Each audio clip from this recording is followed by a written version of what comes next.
All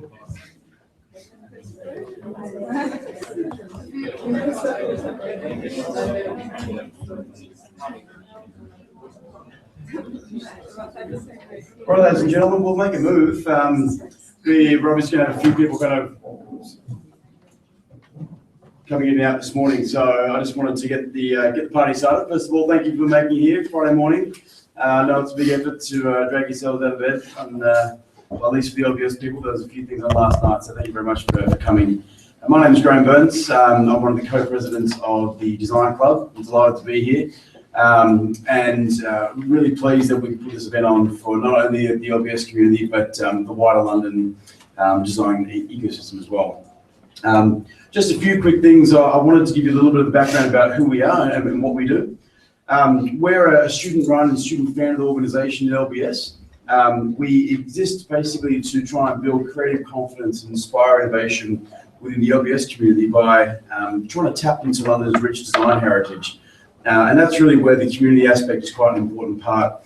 We see ourselves very much wanting to engage and looking to work and collaborate with corporates, design agencies, creative agencies, and organisations who have a design focus in what they do, either in their own product and service development, or even just in innovation more broadly. The way we do what we do is we have three pillars to our organisation. The exploration part is really around helping our students explore the world of design through knowledge sharing and knowledge building exercises. And the primary part of that is really our speaker series, which we run throughout the year. We are delighted to bring companies to campus to talk to our students, to share their thought leadership in the design space. And we've had quite a lot of success over the last year in terms of building those partnerships. Today is really the flagship event for us in terms of being able to put this on external campus, and then also bring you four fantastic speakers. The second part around experience is all about developing hands-on practical learning opportunities for students. Things such as live demonstrations, workshops, practical case studies where agencies who are out there in the world of design, they're able to come to campus, or we go to their premises off campus, really roll the sleeves up and actually understand what it is, what the practitioners of the world are doing in design. An example of that, recently we've done some work with a prominent design agency here in London who came to campus and ran a bunch of focus workshops with some students of ours to help create a new craft brand, a craft beer brand. We were certainly inundated with interest for that type of experience at school. But they're the types of projects where we're constantly trying to look for opportunities where students can get more involved and roll their sleeves up. And last of all, the engagement piece. And that's really about trying to build those longer-term relationships with organisations in London who have a design focus about their mission. Trying to develop pathways for internships, work experience programs, and then longer-term career opportunities for students at LBS who have more of a creative and more of a design focus to their career ambitions. By bringing the business and design worlds closer together, we think we can fulfill both the need for MBA and business students to go into the world of design, and also for the students as well to learn more about what it is to be a design thinker in practice. That's all from us. We have a fantastic lineup today. Again, thank you so much for being here. We're going to have two speakers this morning. We'll have a short break around 10:30, and then two after that, where we'll follow up with What If Innovation and TechCity UK. In the breaks and in the meantime, please reach out to people around you who you don't know, people you haven't seen before. Introduce yourselves. We try to keep this event very unconference. No name tags, no stand up and get to know each other. But we want to make sure that you all feel part of the community. So please do say hello. Without any further ado, I'd like to welcome Chris Grantham from IDEO to the stage. He's going to be our first speaker for the day.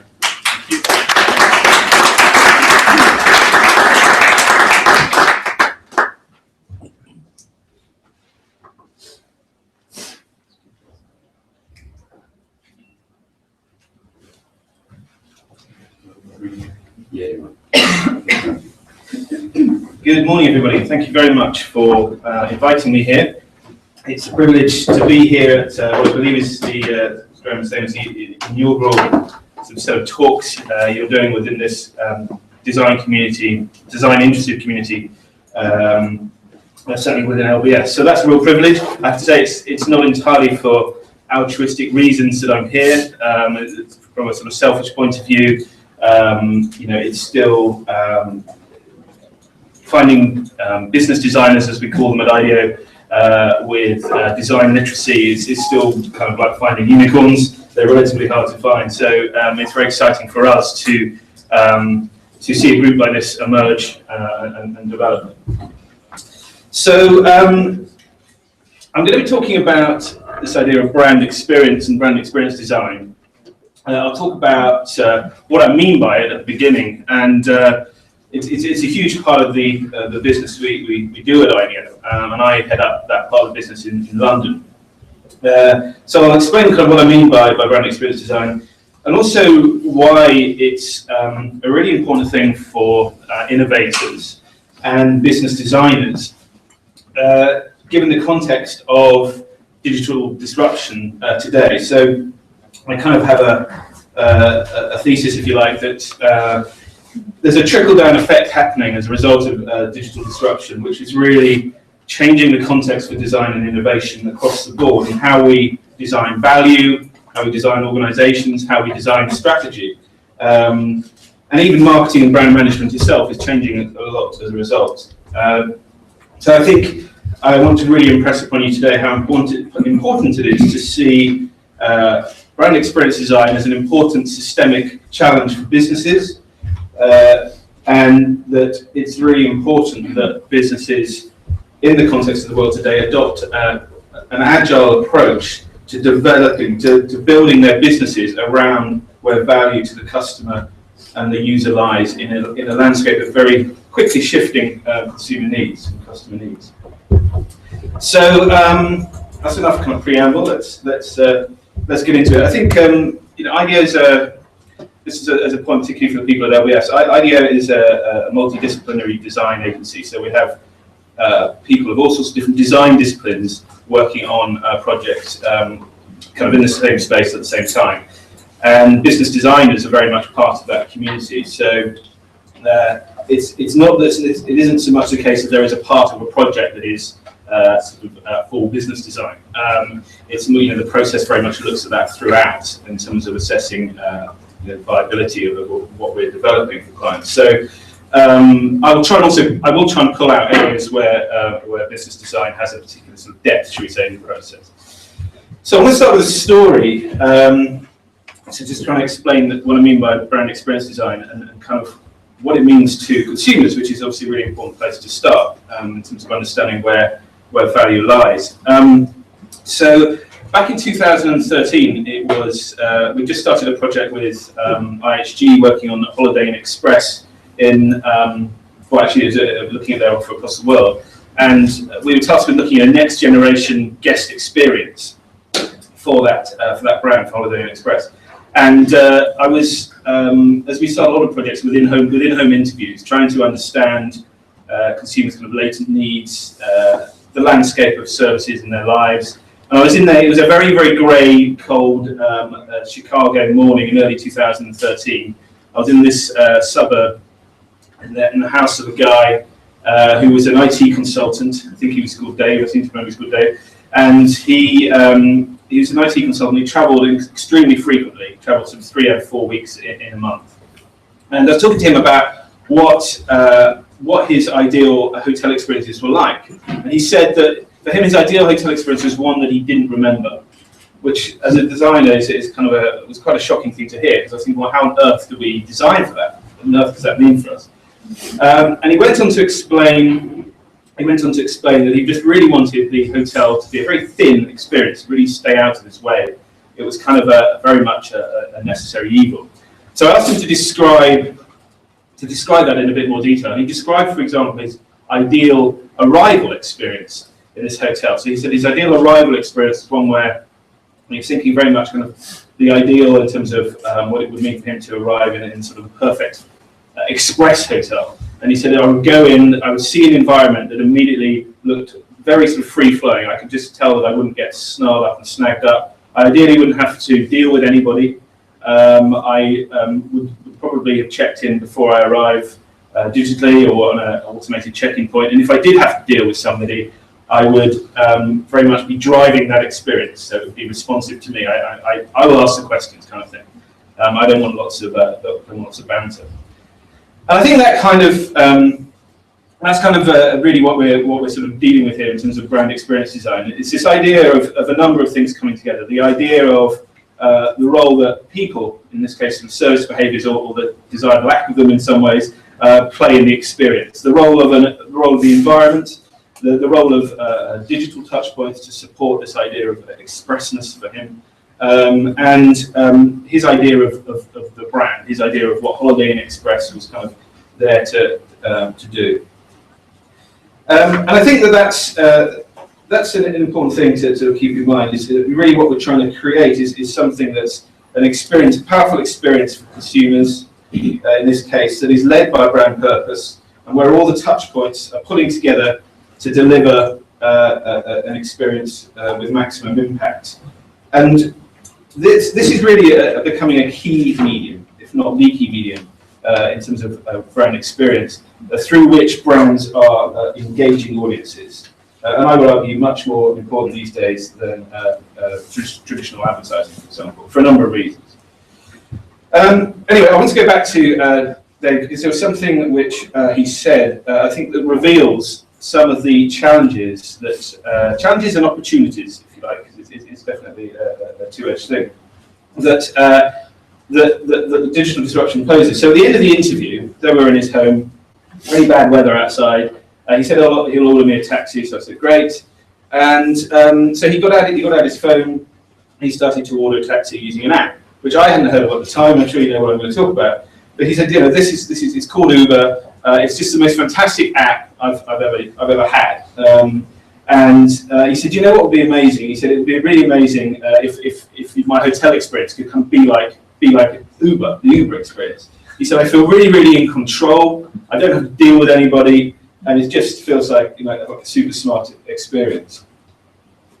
I think that, and I see this all the time now in consumer interviews, is there's definitely this idea that that people's expectations are definitely being raised by brands like Uber, and we have this phenomenon of kind of transference. So people in one, often it's within a connected sort of ecosystem of needs. So maybe in one part of a travel experience, are having their expectations of what good looks like shaped by providers in a completely other part of that experience. And Uber is an interesting example of a brand that is brought with it certain functional expectations in terms of the kind of empowered experiences we want, but also certain emotional expectations very much wrapped up in that as well. And it's interesting, as I said, that he felt that this was a brand that could very much define his hotel experience as well, or could be an interesting analogy for that, or what was good for him. So I think what we've got kind of going on, everyone likes a model, so I've had a bit of a go at a model here. I don't pretend to be an expert in this particularly, but so I think we see these disruptive digital service platforms like Uber. I mean, obviously to some extent like Google, coming through, setting new consumer expectations. I think that the platforms themselves obviously can create lower barriers to entry for startups who come into the market, and startup-like businesses by the time we see them still compared to a lot of the incumbents. And they come through obviously without the kind of legacy processes or technologies, relatively unencumbered businesses in terms of their ability to react to a landscape of quite quickly changing consumer needs. And we spend a lot of our time at IDEO actually working with some of the most conservative organisations who want to innovate in a more agile way, and that's where we spend a lot of our time. And I think that that again is sort of another factor that has come together to accelerate the pace of change and the pace of innovation in marketplaces, as the more established consulting players also try to adopt more agile methodologies. So I think we see a raising of consumer expectations across the board, and actually in pretty much most categories. And we see this specific phenomenon I mentioned of transference, often within a particular kind of area of consumer experience. And that's definitely creating a challenge for businesses and for certainly for established businesses and for us as designers to respond to that context. Just a little bit more contextual stuff. An interesting stat, I think, for designers is that in the US, by 2020, half the workforce is estimated will be self-employed. I think that's a piece of evidence for this phenomenon of kind of more blended lives we see going on. So previously, more delineated sort of areas of experience in our lives, such as, for example, kind of work versus me time, are getting much, much closer, partly as a result of the fact that we're using the same digital platforms to support those different experiences. But also as a result of things like home working, where we're using the same environments for both kind of work and play. I think the implication of that is that people are looking for a certain seamlessness rather than fragmentation in their experience, and a certain continuity of experience to support that more kind of blended picture, which is an important thing for designers to remember. And then, of course, there's this other phenomenon of, which again is kind of related, where we see this kind of commoditization of experience, again, which is both a challenge and an opportunity. So the fact that we can immediately, look at reviews of an experience we're about to have, or make a review of an experience we've just had, potentially in some categories, swap more easily between different service providers. This has created a much more, as I said, much more kind of commoditized context for experience design. And at the same time, I think it means that brands that can cut through with a clearly distinct idea and make that idea work really hard across all their touch points, definitely have an advantage in this context and against that sort of pressure of commoditization. So just to sum up then, my sort of picture on the kind of why this is really important to us as innovators and business designers is that we have, in terms of our end user and I guess the point at which value is being realised, rapidly shifting expectations. We have quite agile competition, not just from the new players, but from the incumbents wanting to kind of operate in a more agile way. And we have this kind of commoditization of experience, which puts pressure on delivering powerful brand experiences and designing businesses to be able to deliver them, which is certainly easier said than done, and I'll give some examples of my struggles in that area. So one way we try and tackle this context is at IDEO is in how we've taken our design thinking process and consciously tried to create a very sort of agile process of brand experience design. And I'll talk about an example of how we did that in a bit more detail for Holiday Inn Express, because IHG are very much a conservative organisation who, we work with people like Nike or IKEA, and they are very progressive in this area, but IHG were not. So I think this is an example of how you can change some of the more conservative organisations. And we very much were trying to prove that against, for example, Airbnb, who are making increasingly sort of big inroads into the business traveller market, which is very important for Holiday Inn Express. I think we proved with the next generation guest experience we developed and took to market within a year that the empire can strike back. So what did we do? I mean, just so I'm going to lead to some solutions very quickly to sort of create just a bit of a flavour for sort of where we ended up, and then come back to sort of how we did it. But we really sort of set about trying to reconnect them as an organisation and as a brand team with their customers, fundamentally, with their consumers, and also their owners, actually, who were their franchise model. Their owners were actually far more progressive in their understanding of the consumer than they were. And I think they would hold their hands up to that. We were the lead agency in terms of innovation, and we later worked with 4 people who is an execution agency in terms of detailed environments design, for example. So there's an image there that comes from them of the final room on the bottom right. But we really set about trying to reconnect them with this user. So somebody like Dave, who we talked about, mentioned in Chicago, and they're changing needs. They didn't really were miles away from understanding that consumer.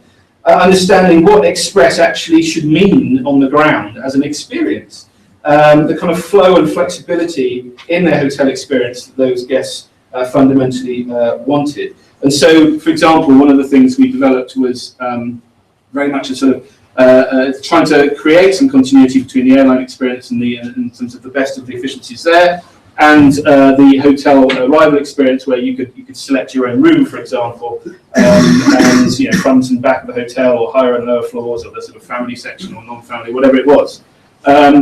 Also, for example, helping them. We had lots of interesting conversations with consumers around. They would say, "Well, I don't work in a formal way anymore at a desk. I work in, and I also don't really have sort of work time. I just have sort of productivity time. And that in itself is quite a sort of blended set of experiences. And actually, I might want to sort of have feet up on the bed in a chair, working away, or I might just want to sit in the bed.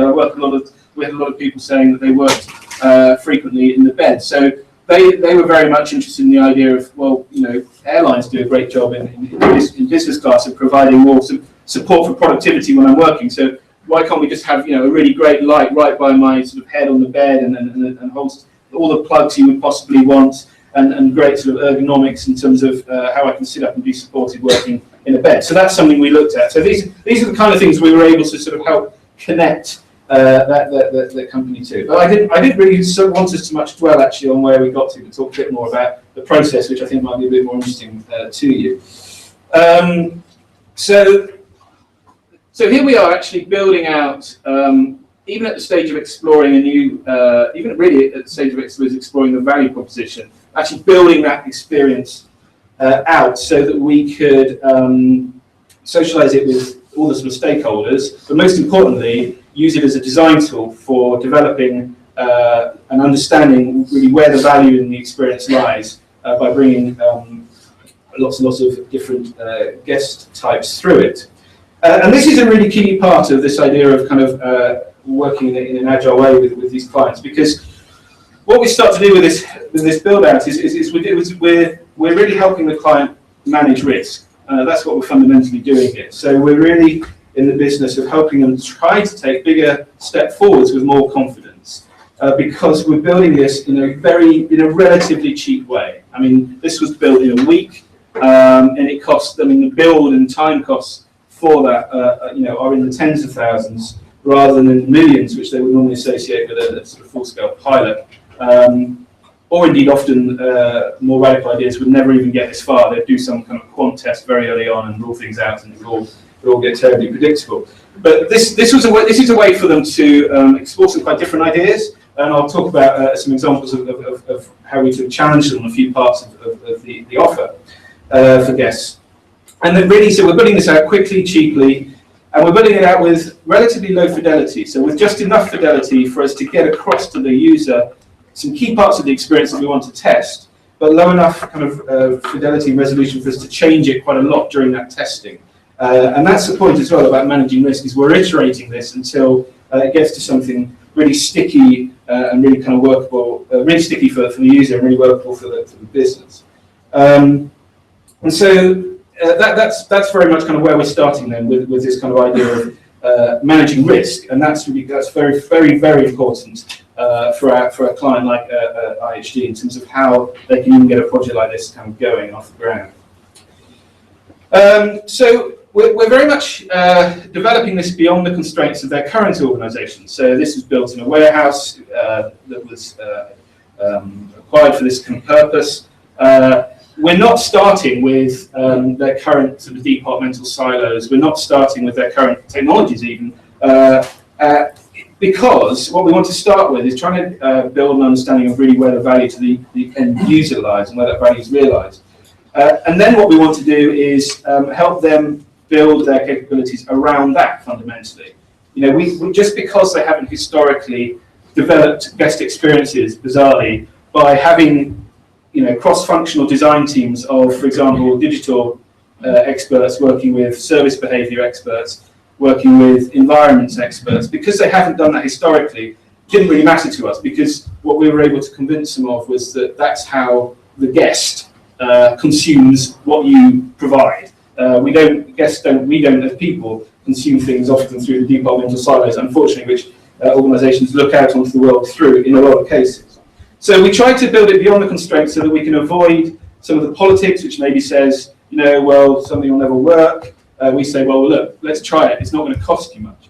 Some of the kind of current capability silos that I've mentioned. And so we're really kind of creating a window on the future, if you like, for these organisations. And what we do is we start very much top down with the kind of brand purpose. In this case, it was for delivering simple, smart, spot-on travel experiences, essentially. And we translate that into a red thread that we then use across kind of staff, all the parts, all the experience assets, really. So, what does that look like in terms of staff interactions? How is that experience enabled with staff interactions? Maybe a check-in, in terms of, with the example we talked about, how maybe it's about being really responsive and staying out of their way rather than being kind of proactive in their face, for example.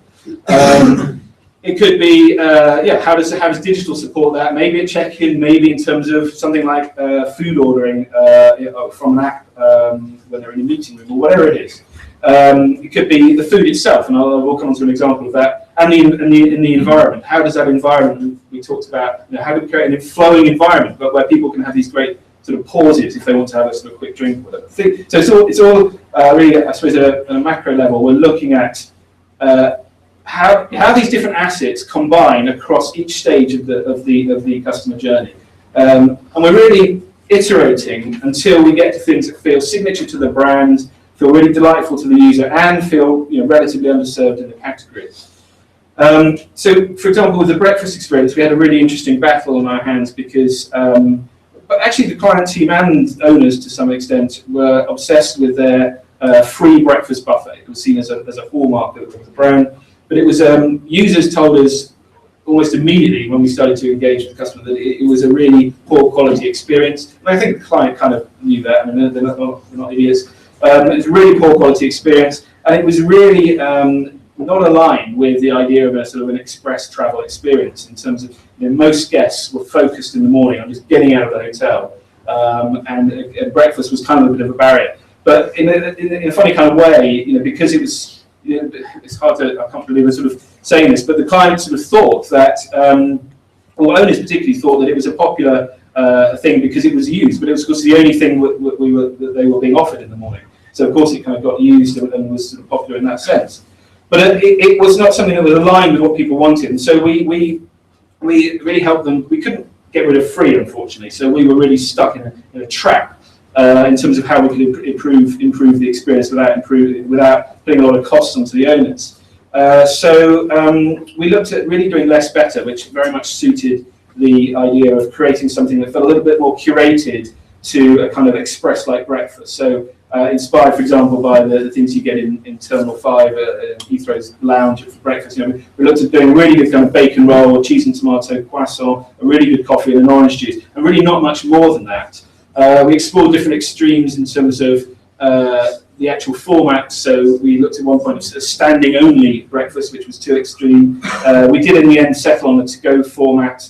But we really, and we explored different service sort of levels around it, and actually found that there's sort of an assisted service model where we were giving out this bacon roll and saying, would you like a just made bacon roll? So it improved the sort of sense of quality in the experience, and actually moved it to more of a cafe kind of idea, so people weren't left thinking, well, where's the rest of my buffet? Which was a really kind of important thing. So that's really down in the detail of designing a particular part of this whole sort of guest experience. But I think just wanted to give you an idea of what we're playing around with, and just how one tries to create the conditions to explore value and where that value lies. And then, because what has built this sort of 3D experience, if you like, it creates this incredible some very visceral connection with this kind of window on the future. So there am I, having just landed the kind of well, the blow, if you like, around sort of getting rid of the breakfast buffet, and this was a really kind of key moment. And I think we were only able to, because we were able to really play out the experience. So we had fake food, we had people role playing the service roles, we had the whole environment created. This owner was really able to sort of see the power of creating something that was a lot more on brand, and that really unlocked a lot of momentum, and was the only reason we were able to go to market within a year, because effectively he signed off on it. But that was kind of a crunch moment. And having created the experience in the way we did, we were able to really immerse him in that.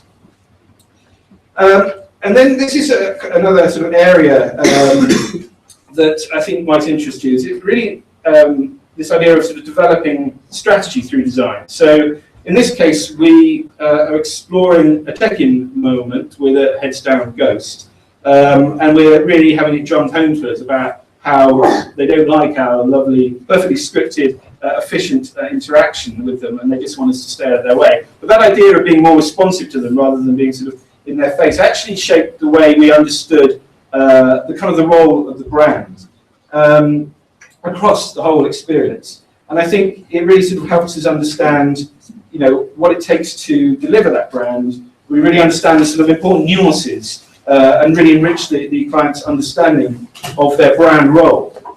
And so I think that that's kind of an interesting thing, because I think that often we think of strategy, say for example, around defining a brand's position, a brand's role, as the way it often works is it's a waterfall process, it's a linear process in a lot of organisations. And I've spent months of my life agonising about some word in my previous lives, agonising about some word on a brand pyramid, and a lot of clients still spend a lot of time doing that kind of thing. And that's a very, very disconnected way to develop strategy, and in this particular case, brand role. And I think what I've tried to sort of share is that it feels it's much more useful strategy. It might be smaller strategy in a way, but when you're developing that understanding of your brand role through the design experience, up close and personal with where value actually lies, you get a much stronger sense of what your brand is about, for example, as a result of it. So really what we're trying to do is develop these things completely in tandem. We're trying to develop the brand purpose, we're trying to develop the capabilities and the experience, the proposition and touch points within the same design exercise, rather than these kind of waterfall stages. And that is a really powerful way to work. And I think in terms of capabilities, obviously what we have is people who may not have worked before coming around an experience, seeing their role in the bigger picture, and that's a really, really powerful thing. And I actually now employ brand experience directors to really sort of hold the reins across those as silos when they're developing their guest experiences. And if you think about it, why would you detach the process of defining what your brand is about from the process of defining how people experience it? Because the two are completely intertwined. So I just wanted to kind of riff a little bit more on this idea of that we're creating with brand experience design as much a strategy as a thing, and a strategy for how we can engage people. Because this is quite an interesting phenomenon, I think, that's happening. I think increasingly brands are moving away from looking at traditional advertising models as a way to engage audiences, and instead looking at how they can bring their audiences new value through brand experiences that engage them, that allow them to really engage their audience in a way they haven't before, and learn about those audiences in the process and in an ongoing way. So what does that look like? What on earth am I talking about? So we developed a concept for a very conservative insurance organisation in the States called Mass Mutual. This has recently come out, and it's called the Society of Grown-Ups. And the idea is that what they were struggling with is they were struggling to sell products such as life insurance to under 40s who were struggling to engage in issues around financial planning because they didn't have much financial literacy. And the idea of the Society of Grown-Ups is that it's kind of like a cafe that's a cross between the School of Life and maybe something like Look on No Hands, the cycle community down the road from here. And it talks about being a master's program for adulthood, but really fundamentally what it is about is it's connecting issues of financial literacy and ideas around maybe financial planning to things that people care about in their everyday life. So one of my favourite examples is you could do a course there, for example, on how to spot great value wine. And there are other things you do there around developing an awareness of how your stress levels and your happiness is very much linked to having a sense of what might be around your financial corner. So that's been a way for them to engage an audience that they really didn't understand, start to learn about that audience. They see this experience as being in beta. So they're continually learning about this audience and engaging them with kind of new value in the process. So that's a question that we should be asking ourselves as business designers of value and as innovators, is what new interactions, tools, services, or entire ventures, as in the case I just talked about, could increase your brand's value to people. And interestingly, Paul Pullman, of all people, or Unilever, of all people, are very much on this bandwagon, so saying that they see themselves in 5 to 10 years' time as not being a big advertiser, but being a solutions provider. And he's talked quite a bit about this, so it's worth looking that up if you're interested in this. So I'm getting to the end now. So obsessing brand experience. I've talked about this, the systemic design effort that's required in terms of delivering great brand experiences today. Why it's important for us as innovators, as business designers, to help organisations build themselves around where value lies in a rapidly shifting landscape, in an agile way. And we've talked about how, as innovators, what we should keep in mind as we're going to go through this. So some reflections. This is the sort of the thing I've just kind of gone through about that strategy question. So exploring ways. So what we're designing here is an engagement model as well. So what new utility and value can we bring people? This is a simple thing we did for a pharmacy company where they put the rather than sort of selling individual pills, they put the pills into packs. It's called pill pack. Put the pills into packs for people to take. To saying when they should take them, what day, and then putting all the pills together, which has been very successful for them. Just a little example though of kind of thinking beyond purely the product in a one-dimensional way. Thinking about how we develop, so always thinking about experiences, not just products, for example. So thinking about how we sort of simulate usage and the real kind of context of consumption to try and get to that richer understanding of what's going to engage people. Managing risk by building out cheaply and aligning the organisation around it. And thinking of brand experiences being in beta. What learning loops are we building into things like the way we're designing service behaviours so they can continually improve and feedback? And I think that's something organisations again struggle with because they have their sort of cycle. We're done with innovation now, rather than seeing this as an ongoing. Because it obviously is much far easier for businesses to make smaller changes more often than very big changes occasionally. Well, I say that, and a lot of our business comes from those big changes occasionally, so I guess I should be careful about that. And if you can do all these things, then as designers, we're really helping businesses put up a great fight, I guess, in the front line of where brands today are very much living or dying, which is in their brand experience. So thank you very much indeed.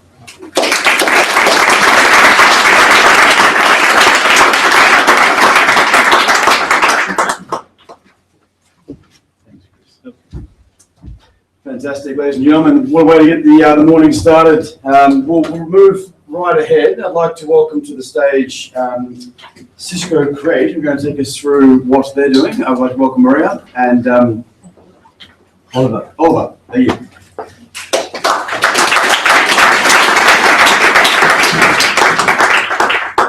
Hi, good morning. Pull up the presentation.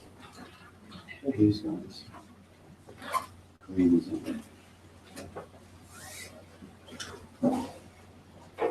want to take a look at the presentation.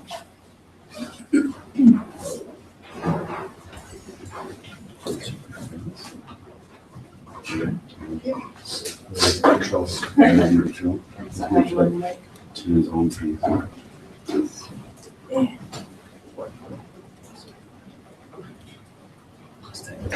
Yes, I do. All right.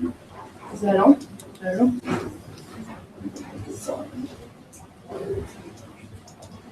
We got this one. I'm not sure. That one. Yeah, okay. Oh, yeah. Stand off and then just press it.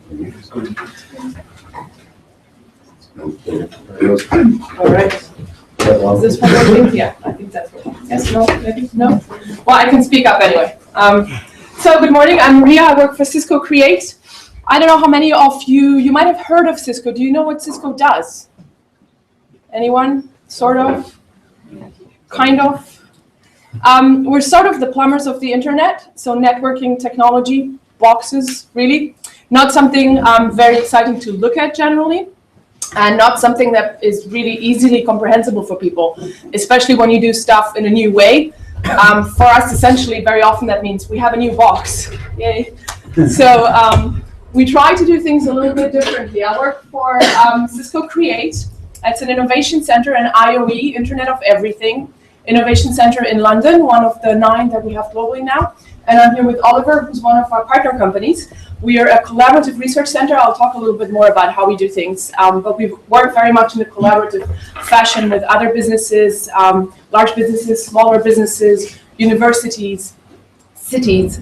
And we'll take you through more of the innovation part than the design part. We're not really designers, although I did try to bring a little of color this morning. But I think in terms of what we've heard this morning, innovation principles and the ways we work in iterative, agile ways, and the whole sort of design and design thinking and business design and business model design, all of that, is really related. And I think the principles that underlie that are very similar. So I think you'll probably recognize a lot of what you know already. We'll just try to emphasize a little bit how we look at it from our perspective, from the innovation perspective. Right, I need to click. I was waiting for someone to click. So what is Cisco CREATE? Cisco CREATE stands for Collaborative Research and Emerging Technologies. As I said, we are an innovation center. We're actually more of an innovation program. So the center itself is maybe a little bit less impressive than the stuff that we do. We run different innovation projects in very, very different technology areas, in transport, in healthcare, in education, in energy, really different verticals, different industries that we're engaging with. But what we always do in our innovation projects is we work in a collaborative way, which is slightly different from the sort of usual way of corporate development, R&D, and corporate innovation. We engage with partners like our partner company, Collective Works. And we try to look at issues in the field, very much issues, pain points, challenges, wishes that the customer has. So this is where we are very user-based, a lot more user-based than maybe the sort of traditional context of corporate innovation, where you really have a top-down kind of, this is what we need to do, we're going to develop this product. We're doing it in a bottom-up way. We're a very interdisciplinary team as well, which goes well into the whole agile and design thinking area. So we have process specialists in terms of innovation. We have business model designers, actually specialists from Imperial College who are PhDs in business model design, PhDs in business transport modeling. We have technologists in our team, we have developers in our team, and we all work together and sit together to run projects that last anything in between, on average, a year to 2 years, where we collaboratively develop with other companies and develop proof of concepts. That's the big thing. We always have proof of concepts. We start with lab-based, sort of smaller builds in technology labs, but we always deploy those proof of concepts into real environments, into a train station, for example. One of our projects is in transport, and we're in the process of deploying into train stations in the UK to show how connected train stations would work, where all of the users of a train station, so the end user, but also the people who provide the security, the train operators, the retailers in the station, how all of these people can have a value add in their experience and a converged experience of traveling and of being in a train station. And that goes into a real train station. So a little overview. Ooh, that slipped up here. So we're currently, we've run or are running 6 projects altogether. As I said, very, very different technology areas. We're not technology specialists. We'll take you through one specific project that we're working on at the moment with Oliver. We have 3 academic partnerships, so UCL, Imperial College, Strathclyde in Glasgow. It's not academic research that we're doing, it's close to market industrial research, which means it's quite applied. But we do use experiences and studies from academia as well. We've built new jobs, and I don't know how I can actually, can I click on that little link there that you say? Can you guys, because there's a video embedded here that I'd really like to show us. Can you click? It's on here, yeah. That one in the middle? Yeah.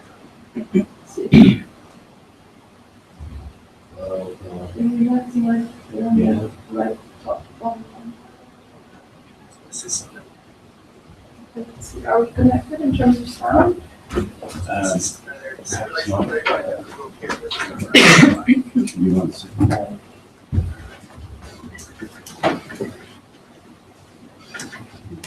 All right. So this is a little bit of a summary of how we work, what we do, based on one specific project. It's not the project that we'll talk about, but I wanted to give you a little bit of different glimpses from different projects that will illustrate the way we work. So this is a simulation of daylight in the room here where there's no natural light.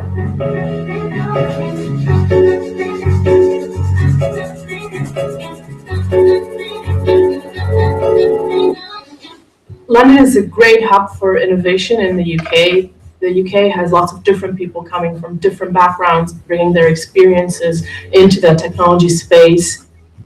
The Cisco CREATE Innovation Center was established in 2011 to create an innovation hub to work with startups and other companies, as well as academia, public sector, and private sector clients to develop proof of concepts of new technologies. Welcome everyone to our weekly update meeting.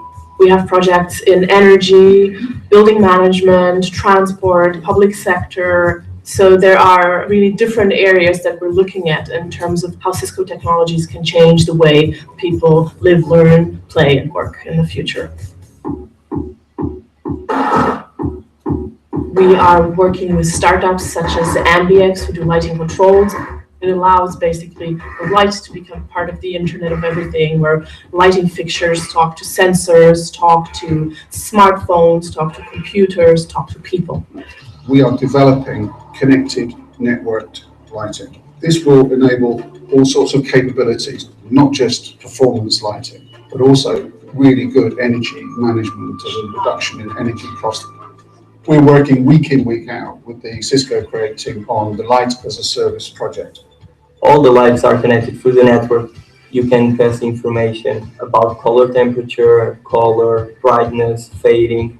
If lighting is used effectively, then it can change how we perform, it can change how we feel. Up until now, that power hasn't been available to most people. Cisco CREATE Innovation Center collaborates with a lot of different partners. We work with engineers from University College London who are doing research into the relation between light and heat perception. Today we're going to do a cognitive performance test. University College London is collaborating with Cisco CREATE in London and Cisco engineering team in the US. We are looking at the relationship between thermal comfort, the color of light, and how you feel. So if, for example, a light is warmer, you may feel warmer, and therefore you may not turn on the heating.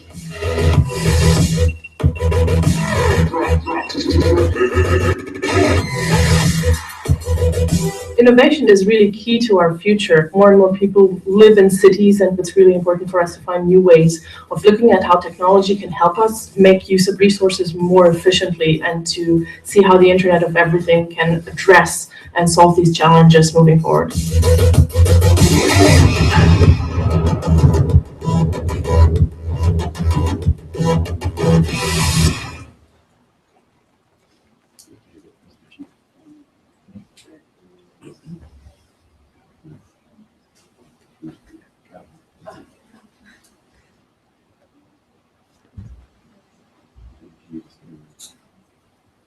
Morning guys, so it is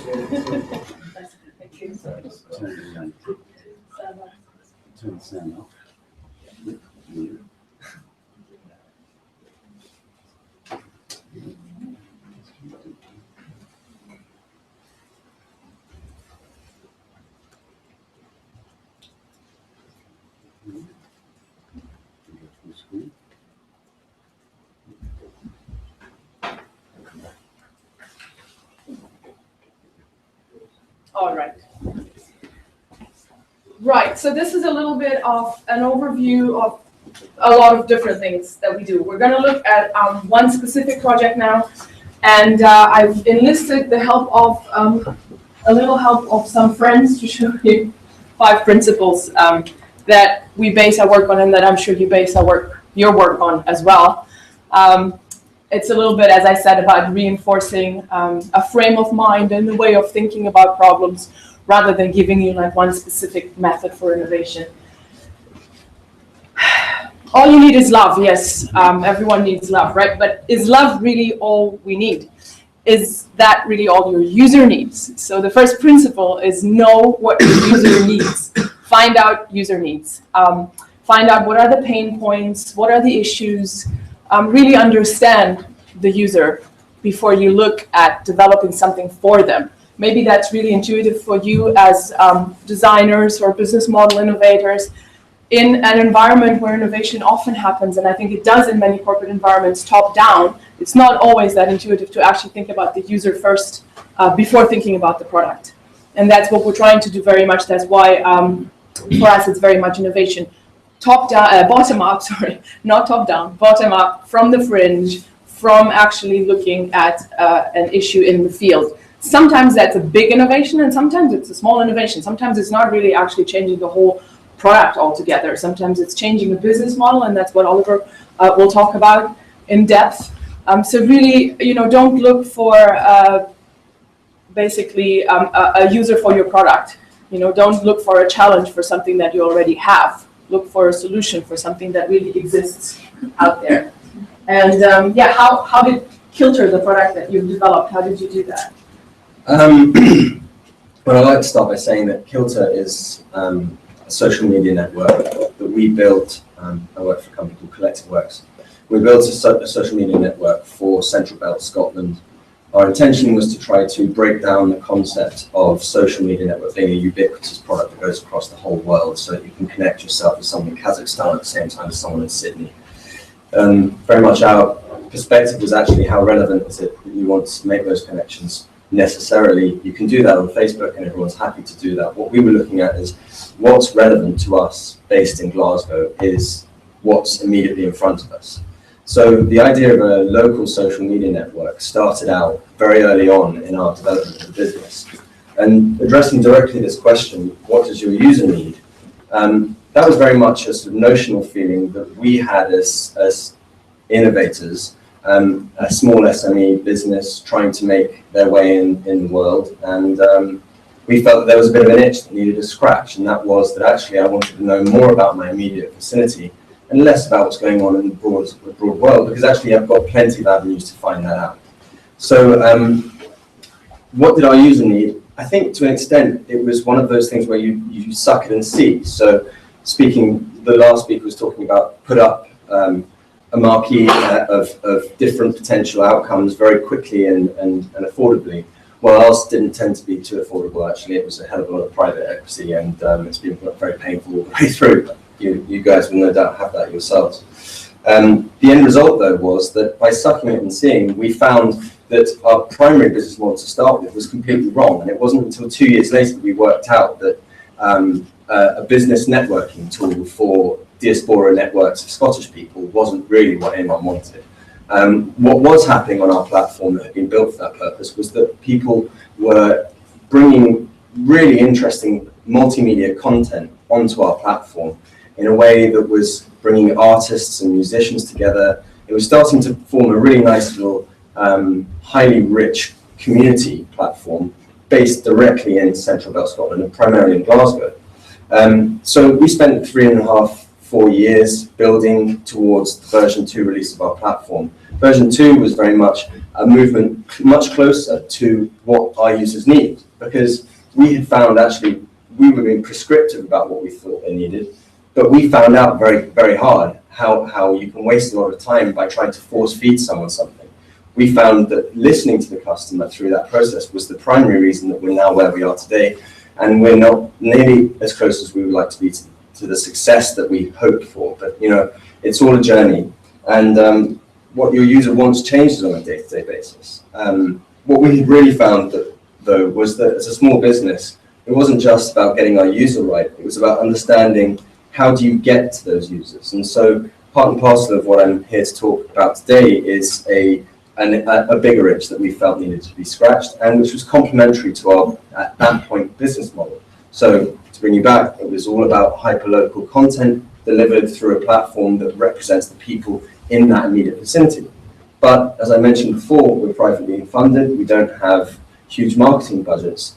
So it was imperative for us to find a way of reaching out to our potential customer base. And although Scotland has got 2 large cities where you can focus your attentions, even those cities are huge obstacles to convert big user numbers who are already spending their days on Facebook, Twitter, and other very busy platforms, and to whom 30 seconds is a really, really important part of their day. It might be something that they can really use frivolously. The last thing on earth they need is to start up a new platform. So how on earth was Kilter going to gain traction? And that's where we saw 2 things that we needed to bring together. One was cafes, businesses, the council. Everybody had this need to provide access to Wi-Fi to all of the people in Glasgow. And there have been lots of people have tried and failed to make ubiquitous Wi-Fi networks work all over the place. That's actually a really important point, because from our perspective, so Cisco collaborating with Kilter, from our perspective, the main user need was everyone wants free Wi-Fi in a city, everywhere, all across the city. Ideally, you log in once and you have free Wi-Fi everywhere. It doesn't exist so far, does it? So why does it not exist? Why is it not there? It's such a simple thing. You just put up access points and that's it, and people should be able to connect. So that was a huge user need that we felt is out there. Conveniently, we sell access points, but the user need was free open Wi-Fi, and we found that it's not the technology that's broken. Access points work just fine. It's the business model that's broken. So we needed an innovative business model to make sure that all the users, and those are end users, but those are also business users, and it's also the local authority, that all these users have their needs, their itches scratched, so that public free Wi-Fi is accessible because the city can deploy it. There's a business model that pays for it, and users will actually use it. And so that's when we found that our 2 propositions would actually work really neatly together, which is Kilter as a social media platform, and you can explain that a little bit more, and access points working together to the benefit of end users, local authorities, and local businesses. So Miriam touched earlier on the fact that anything that's to do with the Cisco CREATE has to lead to a tangible product, a demonstration. And so we were very, very happy to have met them at just the right moment. So our platform had 70,000 users on. We were starting to understand what it was to really manage that kind of scale of user group. We had a brand that was really reaching out to people, and people understood what we were. And so it was important for us to then, at that point, meet someone like Cisco CREATE to help us reimagine what it was that we were even trying to do. So we were given the opportunity through a collaborative Innovate UK grant that we did with Cisco CREATE to put out a number of access points in a small area of Glasgow, where in order to digest the free internet access, you needed to become a member of the local social media network. And just to give you the idea, at the very beginning, we looked at Wi-Fi as a problem, because actually not only is it not ubiquitous, but also the hurdles that you have to jump through are incredibly frustrating. The user speed tends to be poor at best, and generally speaking, the user experience is very, very much left as a secondary consideration by the businesses that put them out there, where they're looking at how do we get to box on a lamppost, and how do we get the right throughput, and what's the backhaul going to be, and how do we go through the right pillar, etc., etc. Well, it was fortuitous that we didn't have that legacy of thought process. Actually, we're in user interface design. We understand what it is to satisfy users' interests and what they want to do. And primarily, we got very good at serving fantastic content to people who wanted to digest it. Right. And that's where we come to the second principle. Second principle, maybe we should start a little guessing game. What's the second principle? The second principle is know who your user is. Know your user, do research into your user, understand who's actually going to be using your product. And so that's what you just started talking about, right? Looking at who's using this, what do they want, who are the different user groups.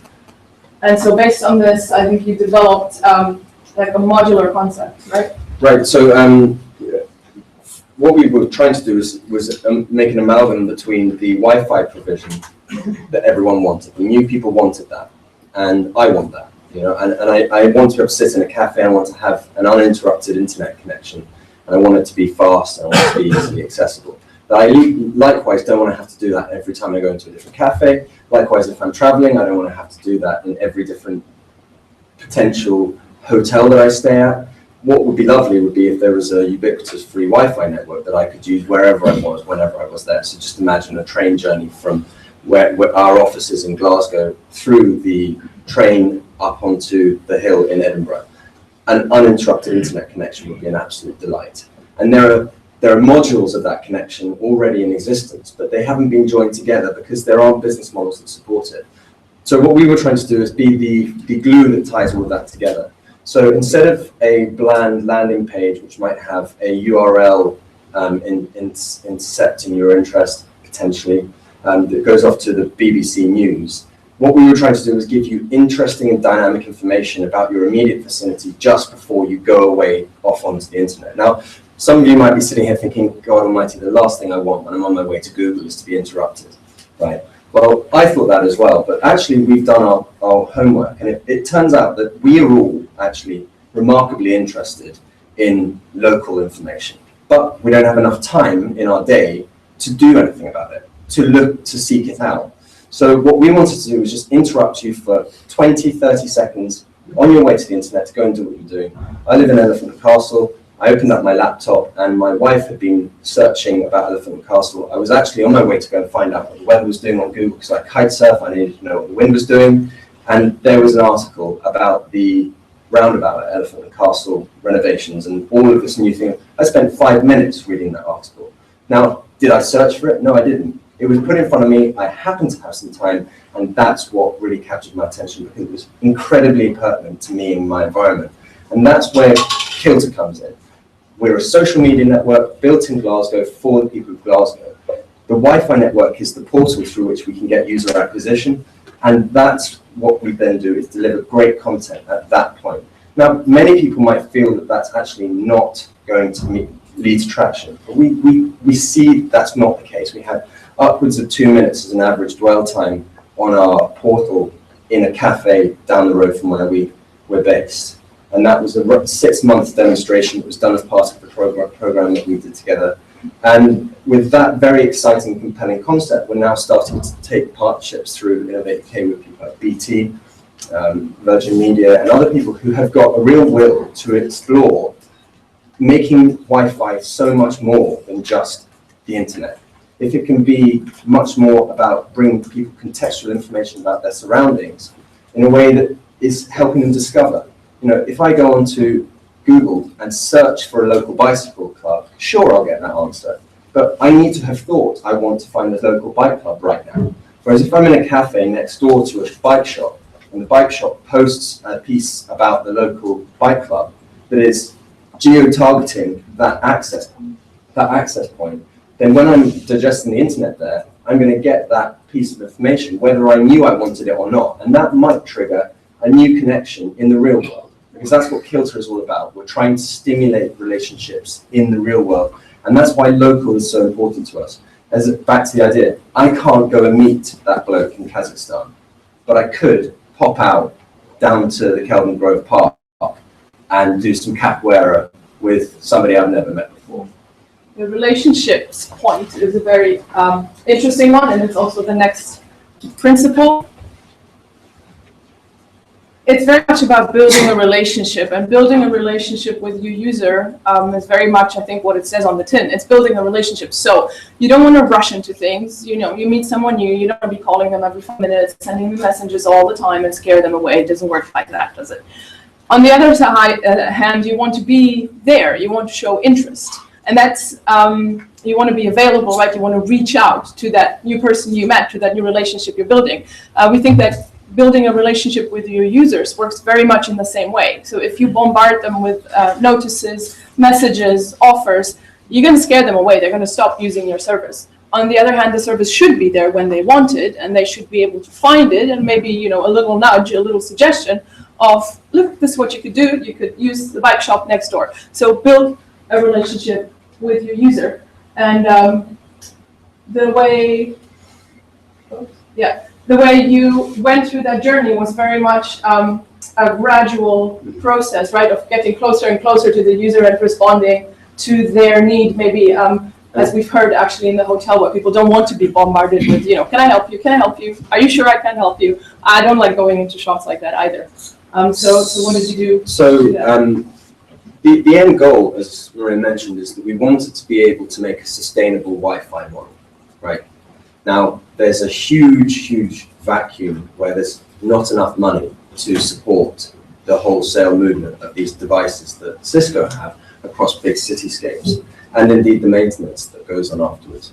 And just throwing advertising at people and intercepting their interest with something they could or couldn't be interested in based on their search history or some other method is actually not particularly well received by the population. So what we felt was absolutely imperative was we need to build a journey. You don't throw everything you've got at someone on the first day, where it says.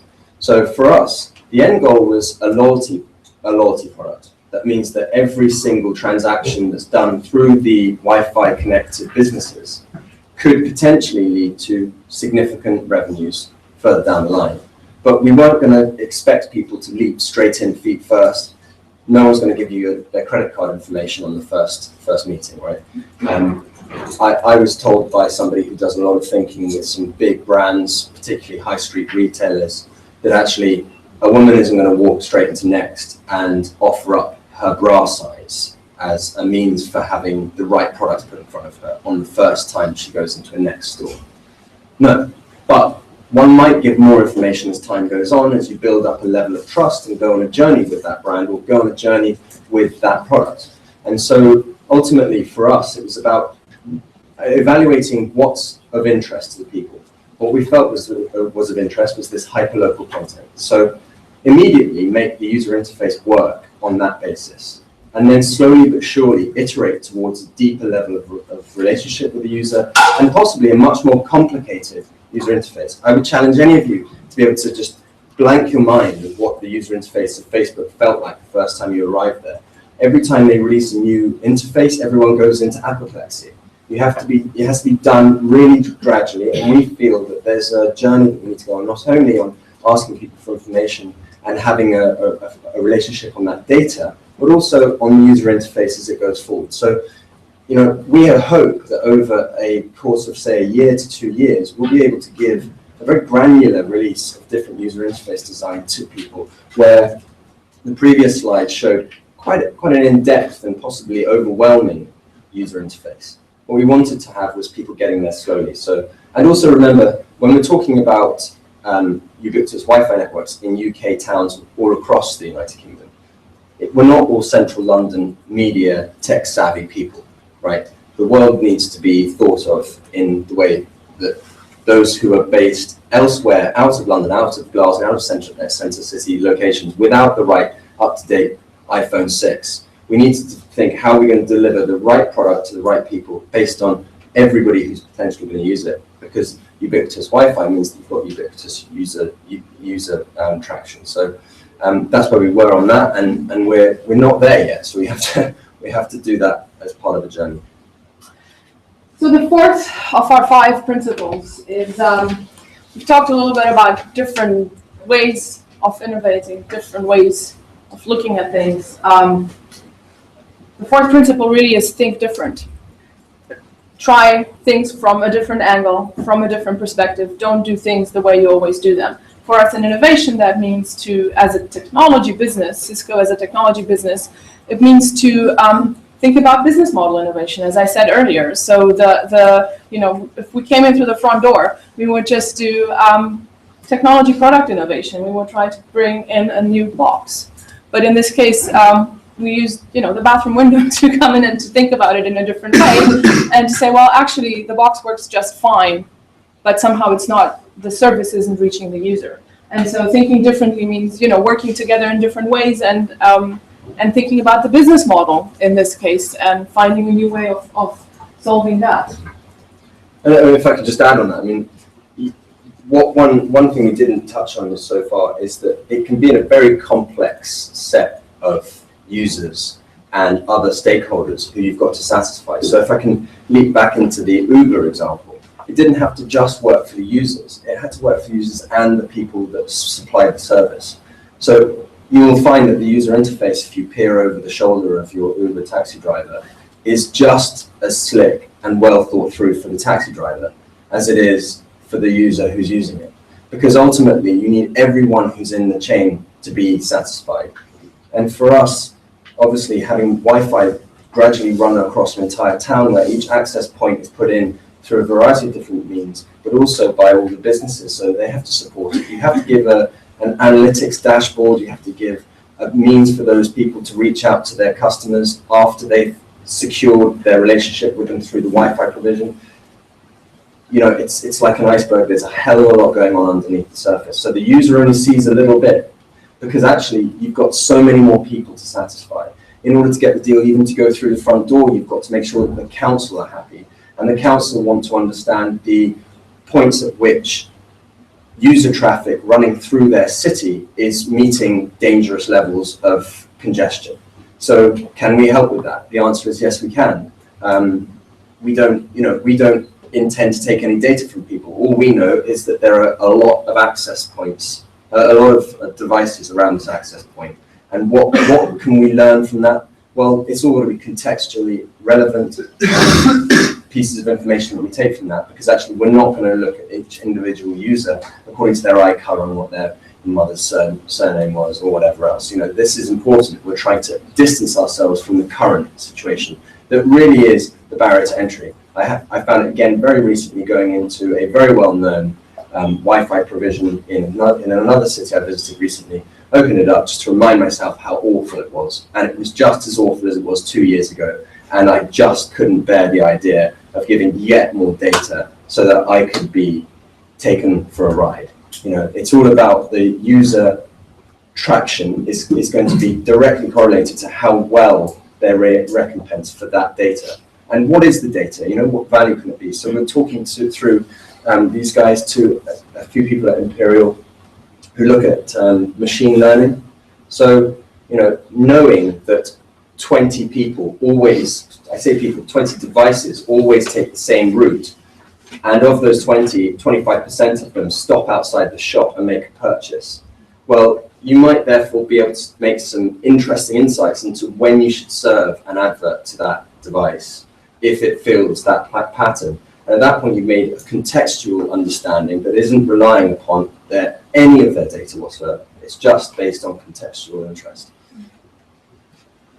And that brings us to, so that's what we talked about. That brings us to our last principle, which is fairly straightforward this time.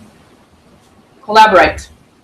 That's what we do in all of our projects. That's why in one of them we're working with Kilter, but it also means we're working with a local authority, we're working with a service provider like BT or Virgin Media. Really build an ecosystem of stakeholders, of users, of providers to understand the whole environment that you're engaging with. As you said in the example of Uber, you need to understand all of the different perspectives in order to develop something that is really solving a need, solving an issue, and offering a sustainable solution that people want to engage with, that is sustainable in business terms, that has a good business model, that works in terms of the technology. It's really, we can only do that together. There's no one company that will understand all of that will understand how to do, how to look at all of these different perspectives. Can I just say at that point, it was very definitely, hopefully made a really strong point for me earlier. We are certainly not successful yet. We intend to be there.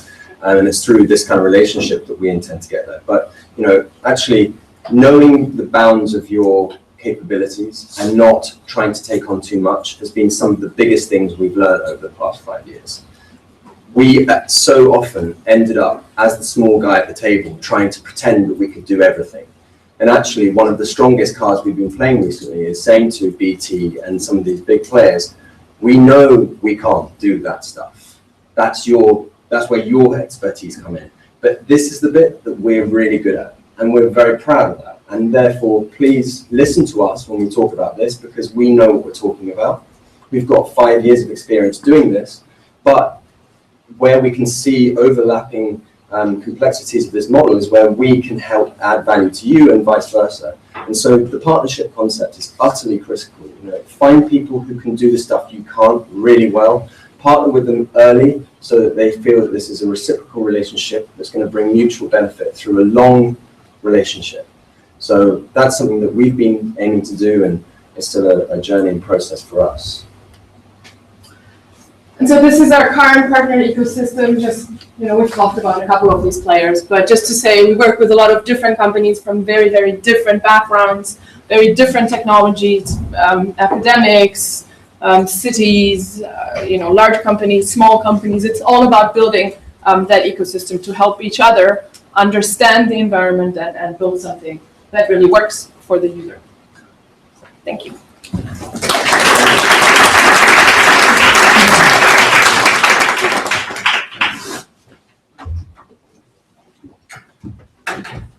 Thanks very much, Mary. Fantastic. Well, ladies and gentlemen, we're going to take a short break. We have some lovely refreshments at the back. We've got some croissants and some cakes and a few bits of goodies. So let's take 15 minutes. All men, shake a hand, make a new friend, meet someone new, and we'll come back in 15 minutes, about 11 o'clock. Thanks.